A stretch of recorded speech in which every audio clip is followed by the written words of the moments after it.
ओम साई राम, जय साई राम। आप सब लोग कैसे हो? बाबा की दया से सब लोग कुशल मंगल होंगे। तो बहुत टाइम हो गया था, मैं एक्सपीरियंस अपलोड नहीं कर पा रही थी, तो काफी लोग मुझे बोलने लगे थे, दीदी बहुत टाइम होगा, एक्सपीरियंस नहीं आया। हालांकि एक्सपीरियंसेस थे, पर कभी होता है ना कि जीवन में उतार चढ़ाव आते हैं, या फिर बिजी शादियों का भी सीजन था। तो ऐसा कोई भी इंसान नहीं है जिसके जीवन में कष्ट नहीं आते, उतार चढ़ाव नहीं आते, परेशानियां नहीं आती। तो उस चीज से निकलने में थोड़ा समय लगता है, क्योंकि मूड भी खराब होता है कई बार, कुछ सिचुएशन सही नहीं होते। ऐसे टाइम में एक्सपीरियंस अपलोड करना, फिर मन भी तो उसके लिए अच्छा होना जरूरी है। तो जो लोग चैनल पे आते हैं, यूट्यूब पे आते हैं, बाबा के एक्सपीरियंसेस सुनाते हैं, तो क्या उनके जीवन में कठिनाइयां नहीं आती है? उल्टा उनके जीवन में ज्यादा कठिनाइयां आती है। जो बाबा के बच्चे हैं उनके जीवन में भी ज्यादा कठिनाइयां आती है, और जो लोग भगवान को नहीं मानते उनके जीवन में भी आती है। इनफैक्ट जो भगवान को मानते हैं, समझते हैं, उनके जीवन में ज्यादा ये परेशानियां आती है, क्योंकि बाबा या भगवान जो है कदम कदम पे हमारी जो है परीक्षा लेते हैं। इसलिए हमारे जीवन में ज्यादा परेशानी आती है। बाबा ने बोला है ना कि मैं अपने बच्चों को सोने की तरह तपा तपा के कुंदन बनाऊंगा। तो उनका बच्चा बनने के लिए भी हमें बहुत स्ट्रगल करना पड़ेगा, बहुत परेशानियां झेलनी पड़ेगी, तभी तो उनका बच्चा बन पाएंगे, अच्छे वाले बच्चे, टॉपर टॉपर बच्चे। तो आज का जो एक्सपीरियंस है, एक्चुअली उस दिन मेरे दो एक्सपीरियंस हुए थे। ये था धनतेरस का, यानी दिवाली से एक दिन पहले का। तो दो एक्सपीरियंसेस उस दिन मेरे साथ हुए थे। अर्ली मॉर्निंग, सुबह मैं 6:30 बजे उठ के मैं सीधे किचन में आई गर्म पानी पीने के लिए। तो मेरे मन में आया कि आज ना मैं बाबा की स्तुति सुबह जैसे आगे पीछे मैं सिर्फ मुंह से वर्बली चैंटिंग करती थी। तो उस दिन मेरा पता नहीं क्यों, ये शायद बाबा ही कहीं ना कहीं मुझे जागृत कर रहे थे कि मैं आज ना स्पीकर्स में डाल के जोर जोर से डालूं और उसको साथ में गुनगुनाऊं। तो मैं अपने घर पे जो है होम थिएटर था, उसमें मैंने जो है बाबा का जो एक चैंटिंग था, साईं ओम साईं, इस उस जो चैंटिंग को जो मैंने एक दिन पहले अपने ग्रुप में भी बोली थी कि जब भी कोई ऐसे लगे कि आप परेशान हो, दुखी हो, तो ये सुन लेना।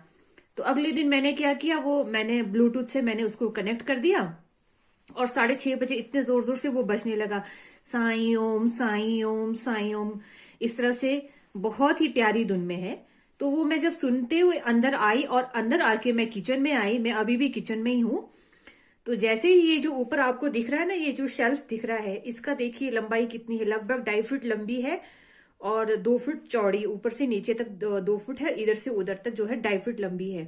इसमें जो है बाहर से पूरा का पूरा शीशा लगा हुआ था। ये वो अलमारी है। तो यहाँ पे अब तो मैंने हटा दिया है, यहाँ पे ग्लासेस कप्स वगैरह हम रखते थे। तो सुबह सुबह मुझे गर्म पानी पीना था। तो जैसे ही मैंने हाथ डाला, अंदर हाथ डाला, यहां से वहां तक का जो शीशा था, ना जाने कैसे वहां से निकला और सीधे मेरे सर पे गिरा। इतने जोर से मेरे सर पे गिरा कि मुझे इतना दर्द हुआ। दर्द तो हुआ, एकदम ऐसे करके मैंने ना दोनों हाथों से ऐसे उस शीशे को मेरे ऊपर भी आ गया, और पता नहीं किसी चीज ने जैसे मेरे ऊपर थमा दी हो। एक तो मैं चैंटिंग कर रही थी, ऊपर से घर में इतने जोर जोर से बाबा का सुमिरन चल रहा था, और मैं खुद बोलते बोलते मुंह से बोले जा रही ओम साईं ओम साईं, और मैं गिलास खींचने लगी गर्म पानी पीने के लिए 6:30 बजे। तो ना जाने कैसे, पता नहीं मेरी क्या शामत थी, तो एकदम से वो इस अलमारी से निकल के यूं करके पलट के सीधे मेरे सिर पे आ गया।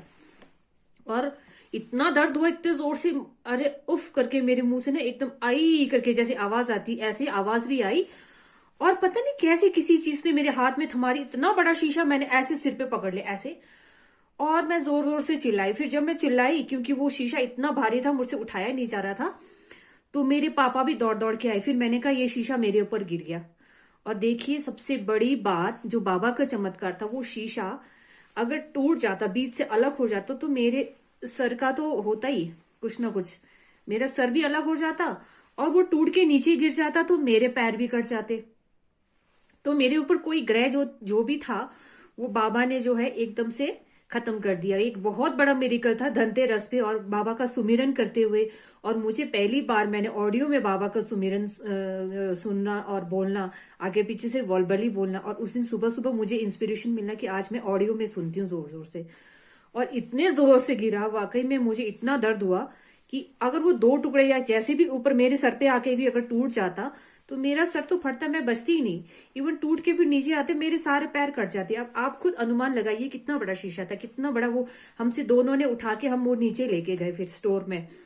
हमसे मेरे अकेले से उठाया नहीं जा रहा था। और वो शीशा बिल्कुल सही सलामत टूटा ही नहीं। टूटता तो मेरा सर भी फूट जाता और मेरे पैर भी कट जाते। तो उसी दिन शाम को मेरी मम्मी कहीं गए हुए थे, तो मैं गांव में रहती हूँ, तो मैं शाम को साथ में पूजा करने के लिए अपने पुराने घर ऊपर वाले दूसरे घर में जाने लगी, और साथ में मुझे अपनी गाय को घास पानी भी देना था। तो 4 बजे के बाद ना मुझे अचानक इतने जोर जोर से सर दर्द होने लगी। तो सर दर्द तो मुझे हो ही रही, उसके बावजूद मेरे से खड़ा नहीं हो जा रहा, मेरे को चक्कर भी आ रहा है और वॉमिटिंग का मन कर रहा है। तो मैं 2 कदम चल रही हूँ, मैं वहां खड़ी हो रही हूँ, 2 कदम चल रही हूँ, मैं खड़ी हो रही हूँ। अब मैं करूं तो क्या, ना तो मेरे पास कोई दवाई। सर दर्द तो वैसे होता है बीच बीच में, लेकिन वो फर्स्ट टाइम था जब मुझे उल्टी भी करने का मन हो रहा है और चक्कर भी मुझे आ रहा है। तो मैं मन में बाबा को बोल रही थी, अब बाबा मैं कैसे करूं, मैं गाय को कैसे दाना पानी डालूं, दूध भी निकालना है मुझे, मैं कैसे काम करूं बाबा, अब तो आप ही मेरी मदद कीजिए। और जैसे जैसे धीरे धीरे चलने लगी, आधे रास्ते तक उदी भी यहाँ मेरे घर पे रह गई थी, और एक पैकेट ऊपर भी थी, उदी मंदिर में भी मैं रखती हूँ।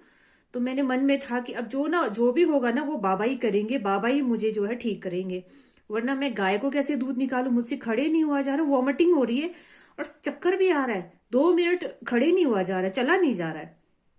तो मैं धीरे धीरे गई, सबसे पहले मैं मंदिर में गई और सीधे बाबा के सामने खड़ी हो गई, और मैंने कहा बाबा, इस उदी ने मुझे पहले भी बहुत बार बचाया है, बहुत बार मुझे ठीक करा है, चाहे आग से रिलेटेड हो जाए, जैसे भी जब भी कुछ भी दिक्कत आई मैंने उदी ही खाई लास्ट मोमेंट पे।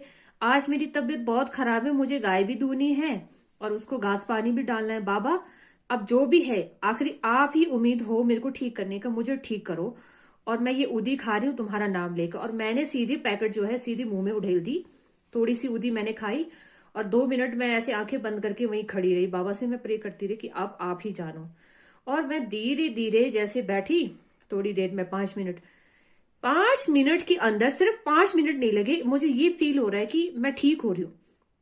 एकदम जैसे ना कोई चीज, बहुत भारी चीज मेरे सर पे रख दी गई हो, और वो हल्के से, बिल्कुल ऐसे फील हो रहा है कि हल्के से, या फिर कोई जैसे गांठ होती है ना, गांठ जैसे कोई धागे में गांठ लगती है तो उसको हम धीरे धीरे खोलते हैं ना, तो ऐसा फील हो रहा है कि धीरे धीरे मुझे रिलीफ हो रहा है। 5 मिनट में मुझे ऐसा एहसास हुआ।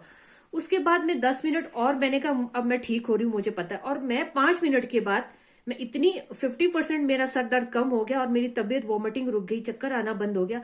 तो मैं गई, मैं गौशाला जाके मैंने दूध निकाला, दूध निकालने के बाद गाय को चारा पानी डाल के फिर मैं पूजा भी करी, पूजा भी करके शाम के टाइम जब मैं वापस यहाँ आई ना, तब तक मैं 100% ठीक हो गई थी। तो उदी का भी इतना बड़ा चमत्कार, एक साथ मेरे साथ 2 एक्सपीरियंसेस हुए थे। सुबह सुबह इतनी बड़ी दुर्घटना हो गई, उससे मैं बची। बाबा की सुमिरन से में इतनी शक्ति है, बाबा के नाम में इतनी शक्ति है। कुछ तो था उससे, मेरे ग्रह ठीक नहीं चले थे, फिर शाम को सर दर्द होना, उल्टी होना, चक्कर आना, और 5 मिनट से लेके 15 मिनट के बीच में बिल्कुल ठीक होके वापस यहाँ आते तक मैं बिल्कुल ठीक हो गई थी। तो बाबा की लीला ऐसी चलती है। अब नेक्स्ट एपिसोड भी मैं जल्दी अपलोड करूंगी। तो आप सबसे मैं प्रार्थना करती हूँ कि बाबा के ऊपर विश्वास कीजिए, दृढ़ विश्वास कीजिए, श्रद्धा, सब्र भी रखना है और सबूरी भी करना है। Thank you. ओम साई राम।